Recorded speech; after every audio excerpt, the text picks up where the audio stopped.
ललित शर्मा जी। राधे राधे। राधे राधे। गुरुदेव। गुरुदेव, श्री जी कृपा से मुझे इस जीवन में मानव सेवा का सौभाग्य प्राप्त हुआ है। मैं सूरतगढ़ में वरिष्ठ नर्सिंग ऑफिसर के पद पर कार्यरत हूँ। गुरु जी, आजकल बहुत सारे युवा नशे के इंजेक्शन लगाने से उनकी मृत्यु हो रही है।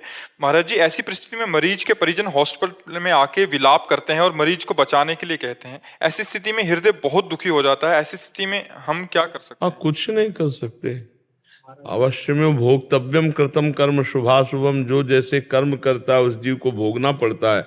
आपको जितना ज्ञान बल दिया है, जितना आपको बल दिया है, उसके बल के अनुसार आप उसे ठीक करने का प्रयास कीजिए। बकाया और तो कुछ नहीं हो, तो जीव को भोगना पड़ेगा। हमारा कर्तव्य है प्रयास करना, और सफलता असफलता उसके कर्म पे आधारित है। अगर उसका निंदनीय कर्म बहुत बढ़ चुका है तो फिर उसको शोक भोगना ही पड़ेगा, दुख भोगना ही पड़ेगा। उसे बचा नहीं सकते, क्योंकि आप कोई भगवान तो नहीं कि बचा सकते हो। जीव को अपने कर्मों का दंड तो भोगना ही पड़ता। प्रयास आप जरूर कीजिए कि उसको आप सुख प्रदान करें, आप उसको बचा लें। उनके परिवार वालों को धन की प्रधानता न रख करके आप प्रयासरत रहिए, यही आपकी सेवा होगी। हाँ, और इसके आगे आपका बस भी क्या है? एक रोम झड़े तो उसे नहीं आप बचा सकते हैं, फिर किसी व्यक्ति को बचा लें असंभव। प्रयास हमारा है, हो सकता है उसका प्रारब्ध हो बच जाए, अगर प्रारब्ध नहीं बचने का तो फिर नहीं बचेगा।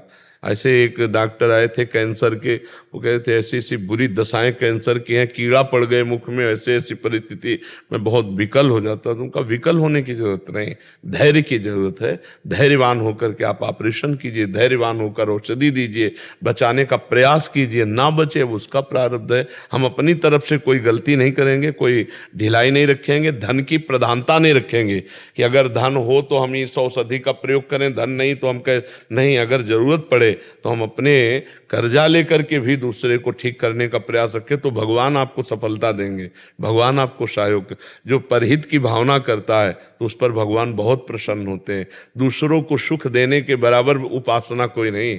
जो दूसरों को सुख, परहित सरिस धर्म नहीं भाई। जो दूसरे को हित करता है, यहाँ तक कह दिया गया परहित लाग तजय जो देही संतत संत प्रशंसित ही। जो दूसरे के लिए अपने प्राणों की बाजी लगा देता है तो उसे संत जन प्रशंसा करते हैं, और परलोक में भगवान को प्राप्त होता है, भगवान की कृपा प्राप्त होती है।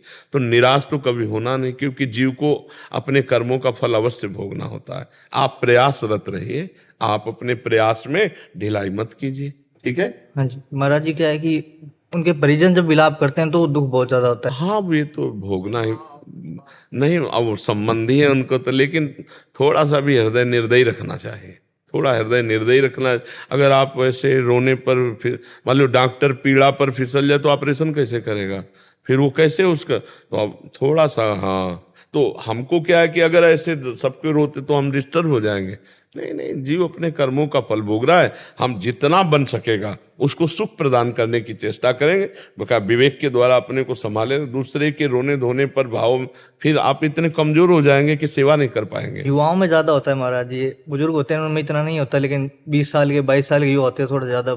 बच्चा, अब क्या है कि हम कई बार कह चुके हैं कि हमारे समाज में ये बॉयफ्रेंड गर्लफ्रेंड, ये जो व्यभिचार प्रवृत्ति, ये व्यसन को मांगेगी और व्यसन बढ़ावा बढ़ेगा। अब वो डिस्टर्ब है। एक तो व्यभिचार हो चुके, और दूसरी बात एक दूसरे को फिर ब्लैकमेल, इधर उधर के भय, नाना प्रकार की चिंताएं, परिवार की, तो उसको व्यसन चाहिए, या उन्माद पूर्वक व्यभिचार के लिए व्यसन चाहिए। नई अवस्थाएं हैं तो अब वो व्यसन शुरू करते हैं। व्यभिचार ही व्यसन की मूल जड़ है। आप देखना, जो दिमाग को रिलैक्स करने के लिए सोचते हैं ना, तो फिर शराब है, हुक्का है, ये ड्रग्स आदि है।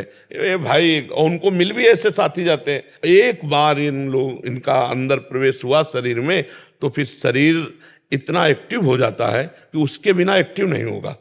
अब वो व्यसन अब धीरे धीरे खोखला कर देते हैं। अच्छा, वो जितनी मात्रा में लिया जाता है व्यसन, उतना और बढ़ाता चला जाए तभी उसको अच्छा लगेगा। और वो जहर है, जितना अंदर जहर डाला जाता है फिर वो खोखला कर देता है, फिर अंगों को खराब कर देता है। लीवर खराब हो जाएगा, फेफड़े खराब हो जाएंगे, दिमाग खराब हो जाएगा। वो मार डालेगा अगर नशा नहीं मिलेगा उसको। वो अपने प्रियजनों की हत्या कर देगा। तो ये बहुत फैल रहा है। इसी के लिए उपाय है कि सत्संग सुने, थोड़ा धर्म क्षेत्र में अपनी बुद्धि को लगाएं, तो बच सकते हैं, बिना अध्यात्म के कोई नहीं बचा सकता। और हमें ऐसे हजारों भाई यहाँ करके बोले कि हम छोड़ चुके हैं, बड़े बड़े व्यसन छोड़ चुके, तो अगर अध्यात्म सुना जाए। मेरा यही उद्देश्य है महाराज जी की मेरे को तो कोई सुन नहीं सकता, आपको लाखों लोग सुनते हैं, क्या होता है मेरी बात से कोई। जी, हम भी यही प्रार्थना करते हैं। सब कभी कभी अपनी तरफ से सबको रोक लेते हैं, कहते हैं सुनो भाई, तुम्हारे प्रश्नों का तो उत्तर हो गया, हमारी प्रार्थना सुन लो। कोई नशा मत करना, कोई शराब मत पीना, कोई मांस मत खाना, कोई पराई बहन बेटी की तरफ गंदी दृष्टि से मत देखना।